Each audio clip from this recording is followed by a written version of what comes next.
Dans cette séquence, nous allons définir c'est quoi une requête ou les requêtes imbriquées. Le deuxième point, les types de sous-requêtes. Je vais énumérer trois types de sous-requêtes que nous allons voir dans cette formation. Et je vais présenter la syntaxe pour chaque type de sous-requête. Et enfin, nous allons faire 11 exercices pour mieux maîtriser les différents types de sous-requêtes. Définition. Une sous-requête est une requête à l'intérieur d'une autre requête. Ça, c'est ce qu'il faudrait comprendre. Quand on dit sous-requête, c'est-à-dire c'est une requête qui est à l'intérieur d'une autre requête. Elle peut être utilisée avec la clause where, la clause from et la clause select.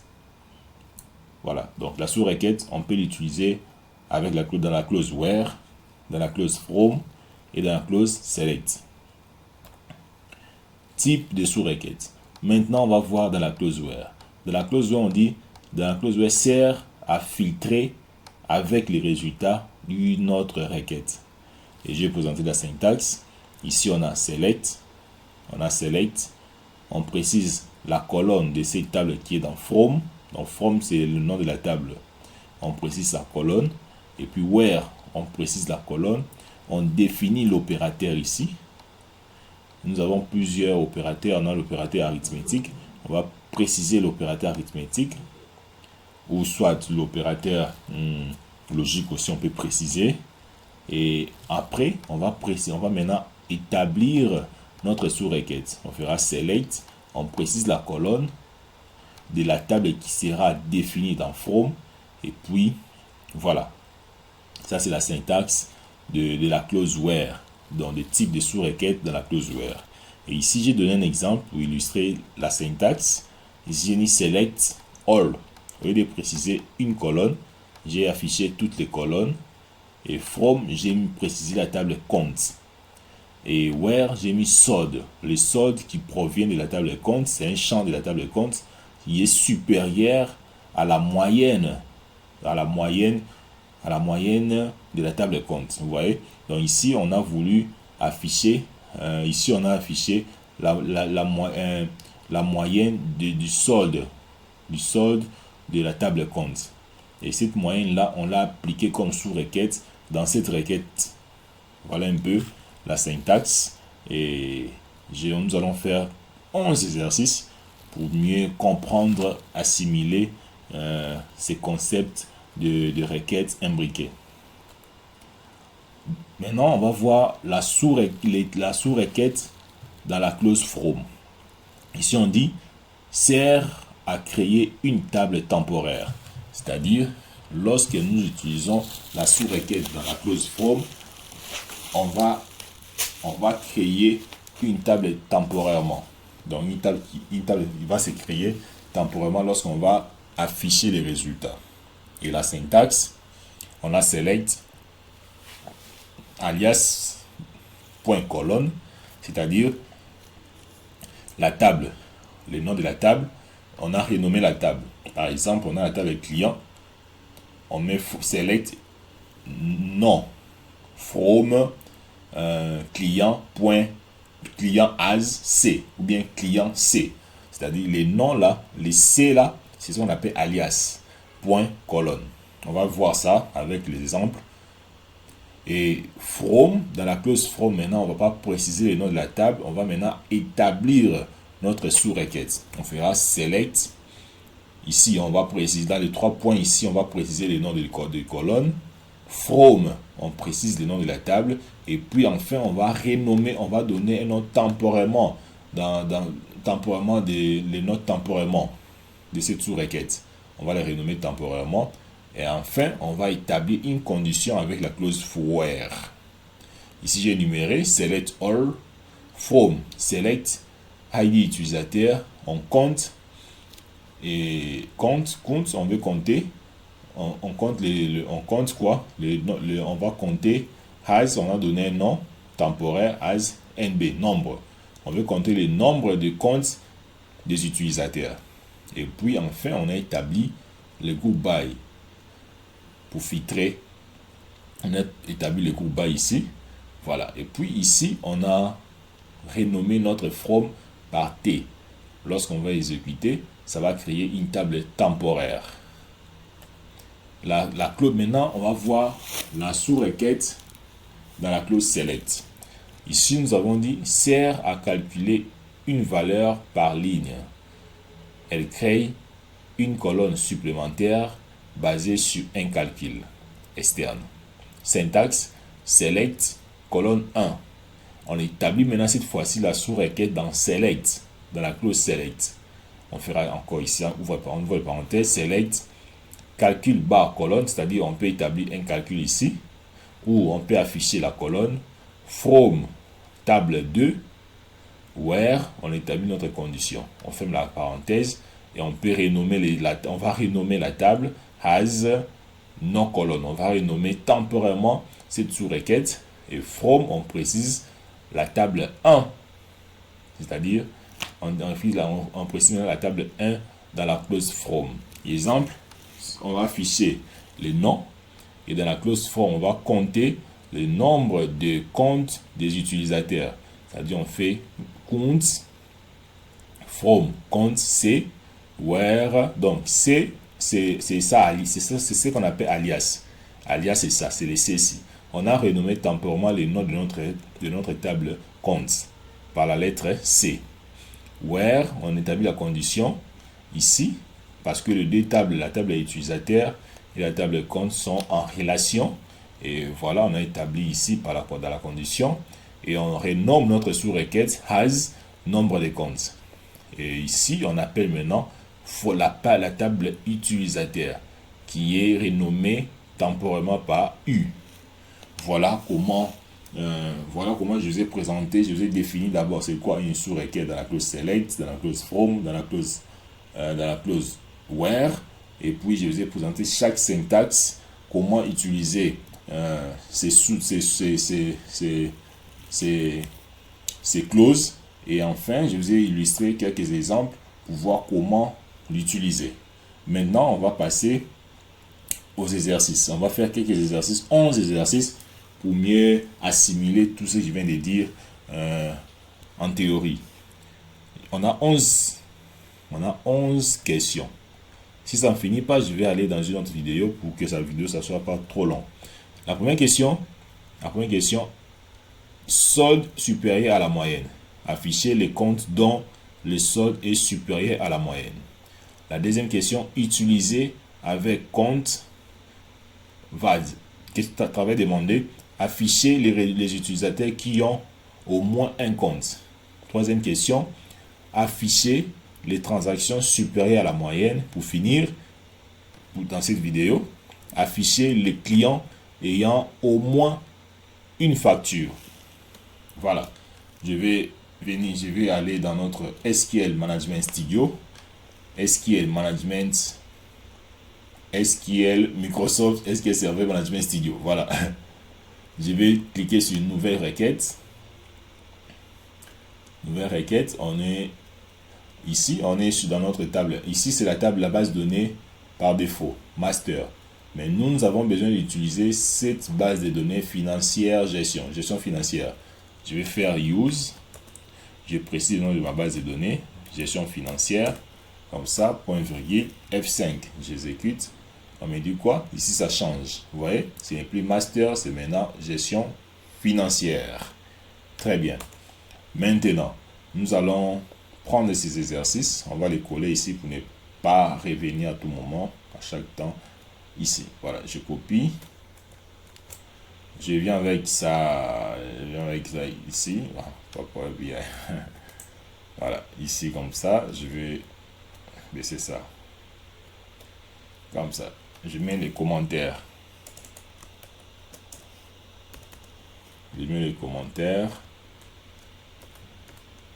Comme ça. On va résoudre la première question qui est afficher les comptes dont le solde est supérieur à la moyenne. C'est ça, c'est ce qu'on va faire. Je viens ici.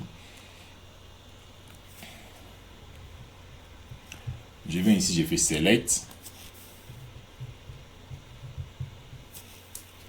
select all.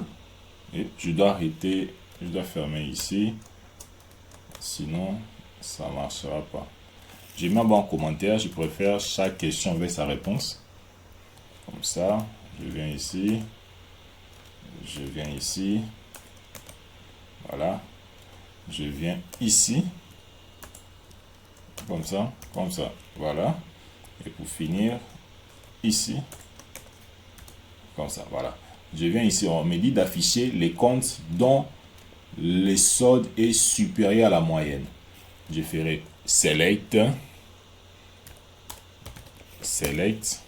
all. Le compte, la table compte, j'ai fait from, je précise ma table compte. Je descends maintenant ici, where, donc afficher les comptes dont le solde est supérieur à la moyenne. Là maintenant, on va faire appel à la condition, à la clause where, on précise les soldes. On veut savoir on veut savoir que les soldes qui est supérieur à la moyenne. Pour savoir la moyenne, il faudrait utiliser les fonctions d'agrégat. Je l'ai déjà fait dans une vidéo antérieure. Select ici, AVG.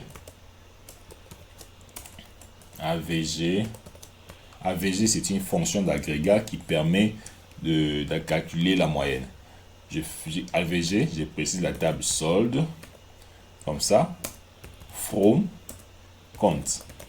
Parfait. Je fais la parenthèse, je mets point virgule. Voilà. Donc, je vais lancer. Ici, ça nous a retourné ID compte. Donc, ici, on doit afficher les comptes dont le solde est supérieur. Donc, ici, on a juste affiché ou retourné les résultats des comptes qui est supérieur à la moyenne. Vous voyez, qui est supérieur à la moyenne. Ici, nous avons 5 lignes. 5 lignes. Donc, ici, on a solde 12 000, 8 000, 9 000, 10 000, 15 000, 1500 et 10 000. Voilà. Donc, ces résultats, c'est-à-dire que c'est supérieur à la moyenne qui est la sous-requête. Voilà comment est-ce qu'on peut utiliser la sous-requête dans la clause where. Vous voyez? Voilà. Deuxième exercice, je viens ici. On demande d'afficher les utilisateurs qui ont au moins un compte. Les utilisateurs qui ont au moins un compte. Je ferai select all. From, ça sera utilisateur.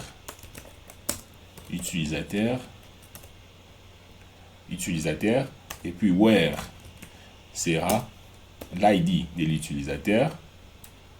L'ID, c'est-à-dire la clé primaire de la table utilisateur. Et on va utiliser l'opérateur in. Pourquoi in? On va utiliser in et puis on injecte notre sous-requête. Je ferai select ID utilisateur, comme ça, from compte. Voilà, comme ça, point virgule. Donc ici, j'ai récupéré la table utilisateur. Dans le where, j'ai établi ma condition. J'ai appelé l'ID utilisateur. Pourquoi l'ID utilisateur? Parce qu'on veut savoir les utilisateurs qui ont au moins un compte. C'est-à-dire, il faudrait retourner l'ID utilisateur et puis les comparer avec la sous-requête qui est ici. Parce que la sous-requête, ça nous affiche select ID utilisateur from table compte. C'est-à-dire, la clé ID utilisateur, il est étrangère dans la table compte. Donc, il se trouve maintenant dans la table compte.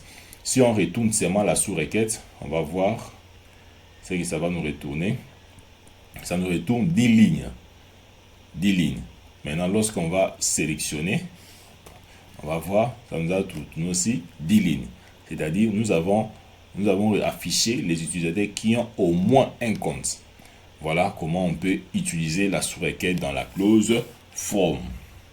On passe au troisième exercice. Ici, on nous demande d'afficher les transactions supérieures à la moyenne. Pour afficher les transactions supérieures à la moyenne, il faudrait utiliser la fonction, les fonctions d'agrégat. Je ferai select all from. Je précise transaction qui est notre table. Comme ça. Et where. Ici, je précise montant. Parce que montant, c'est un champ ou c'est une colonne. de la table transaction. Et par ici, je vais établir ma sous-requête. J'ai fait AVG, comme ça, du montant. Je fais ma parenthèse, from transaction. Vous voyez, on a juste utilisé une seule table transaction. Point virgule. Ici, on commence d'abord à lancer notre sous-requête. Je lance ici, ça nous affiche ces montants. Ça dit, ça affiche 176 000. Vous voyez, ça c'est la moyenne des transactions. Maintenant, on a besoin de savoir, on a besoin d'afficher les transactions supérieures à la moyenne. Quelles sont les transactions qui sont supérieures à la moyenne? On doit retourner d'abord. On doit appeler tout. On a appelé tout ici all. On a précisé la table transaction et dans la condition ici on a précisé montant qui est supérieur, comme on a dit ici, supérieur à la moyenne. Voilà, je vais maintenant sélectionner. Ici on a 76 600. J'exécute. Ici on a c'est où? Ici on a 2000, c'est supérieur déjà à la moyenne. Ici on a 500. Vous voyez, c'est supérieur à la moyenne. Voilà comment on peut utiliser la clause from. Je pense pour finir cette vidéo, ça ne sera pas trop long. Ici, on nous a demandé d'afficher les clients ayant au moins une facture. On va d'abord appeler client, from. J'appelle la table client. Quels sont les clients? On va afficher les clients qui ont au moins une facture. On va afficher sa clé primaire. Sa clé primaire ici. On fait in, dans. In signifie dans. Et j'établis ma sous-requête. Ici, on a ID client, from, facture. Parce que la table client est en relation avec la table facture. Si nous voulons retourner, nous voulons savoir quel est ce client qui a au moins une facture. On va d'abord utiliser, on va établir la relation plutôt, c'est-à-dire les deux tables sont en relation. S'ils ne sont pas en relation, ça ne passera pas. Je vais commencer à exécuter ma sous-requête pour voir d'abord quels sont les clients. Ces clients qui ont déjà une facture, ils sont au nombre de 50 et je vais afficher maintenant, exécuter ma requête en général. Ça m'affiche aussi 50. Pourquoi 50? Parce que déjà dans la sous-requête, on avait déjà 50 factures des clients qui ont passé leur commande. Et lorsqu'on établit la sous-requête comme ça, c'est le même résultat. Voilà comment on peut utiliser la sous-requête dans la clause where. Je pense que je m'arrête là pour cette vidéo. Je vais continuer avec d'autres vidéos pour enfin finir avec les 11 exercices que nous avons dit qu'on va résoudre ensemble. Voilà. Si la vidéo vous a plu, n'oubliez pas, laissez-nous un commentaire, likez, aimez, partagez. Ça sera intéressant.